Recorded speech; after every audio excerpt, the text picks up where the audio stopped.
Alappuzha Vandanam medical കോളേജിലെ ചികിത്സാ പിഴവിൽ ഉഷ ജോസഫിന്റെ വയറ്റിൽ നിന്ന് പുറത്തെടുത്ത കത്രിക ശാസ്ത്രീയ പരിശോധനയ്ക്ക് അയക്കാനാണ് തീരുമാനം. കത്രികയുടെ കാലപ്പഴക്കം, നിർമ്മിച്ച കമ്പനി എന്നിവ അറിയാൻ വേണ്ടിയാണ് ശാസ്ത്രീയ പരിശോധനയ്ക്ക് അയക്കുന്നത്. അതേസമയം ശസ്ത്രക്രിയയ്ക്ക് നേതൃത്വം നൽകിയ ഡോക്ടർ ഷാഹിദ, മറ്റ് നഴ്സുമാർ എന്നിവരെ പ്രതി ചേർക്കുന്നതുമായി ബന്ധപ്പെട്ട മെഡിക്കൽ ബോർഡ് യോഗവും ചേരും.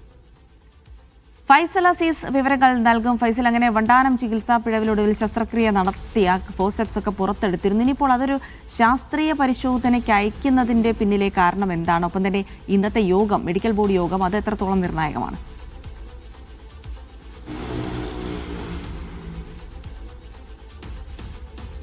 വണ്ടാനം മെഡിക്കൽ കോളേജിലെ ശസ്ത്രക്രിയയിൽ കത്രിക കുടുങ്ങിയ സംഭവത്തിൽ കഴിഞ്ഞ ദിവസമാണ് ഉഷ ജോസഫിന്റെ വയറ്റിൽ നിന്നും കത്രിക എറണാകുളത്തെ സ്വകാര്യ ആശുപത്രിയിൽ നിന്ന് പുറത്തെടുത്തത്. ഈ കത്രിക ഇപ്പോൾ Ambalappuzha judicial first class magistrate കോടതിയിലാണുള്ളത്. ഇത് ഇപ്പോൾ ശാസ്ത്രീയ പരിശോധനയ്ക്ക് അയക്കാനാണ് തീരുമാനിച്ചിരിക്കുന്നത്. കാരണം കത്രികയുടെ കാലപ്പഴക്കം, നിർമ്മിച്ച കമ്പനി തുടങ്ങിയ കാര്യങ്ങളൊക്കെ അറിയാം.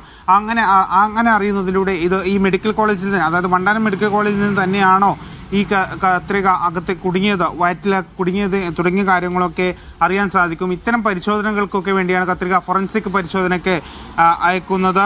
ഉപകരണത്തിന്റെ കാലപ്പഴക്കം, നിർമ്മിച്ച കമ്പനി തുടങ്ങിയ കാര്യങ്ങളൊക്കെ പ്രധാനമായും അറിയുക എന്നതാണ് ഈ ഒരു സംഭവത്തിന്റെ, അതായത് ഈ ഒരു ഫോറൻസിക് പരിശോധനയ്ക്ക് അയക്കുന്നതിന്റെ ലക്ഷ്യം എന്ന് പറയുന്നത്.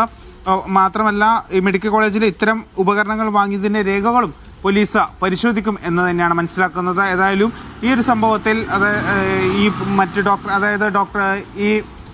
ഡോക്ടർ ഷാഹിദയും അതുപോലെ മറ്റ് നഴ്സുമാരെയും പ്രതി ചേർക്കണമോ എന്ന് സംബന്ധിച്ച് മെഡിക്കൽ ബോർഡ് യോഗവും ചേരുന്നുണ്ട്. ഈ സംഭവവുമായി ബന്ധപ്പെട്ട് ഈ പ്രതികളെ പ്രതി ചേർക്കുന്നതുമായി ബന്ധപ്പെട്ട് മെഡിക്കൽ ബോർഡ് യോഗം ചേരണമെന്ന് പോലീസ് തന്നെയാണ് ആവശ്യപ്പെട്ടത്. ഡിവൈഎസ്പി തന്നെയാണ് ആവശ്യപ്പെട്ടത്. കേസിന്റെ അന്വേഷണ ചുമതലയുള്ള ഡിവൈഎസ്പി തന്നെയാണ് ആവശ്യപ്പെട്ടത്. അതുകൊണ്ട് തന്നെ ഈ മെഡിക്കൽ ബോർഡ് യോഗവും ഉടൻ തന്നെ ചേർന്നേക്കുമെന്നാണ് മനസ്സിലാക്കുന്നത്.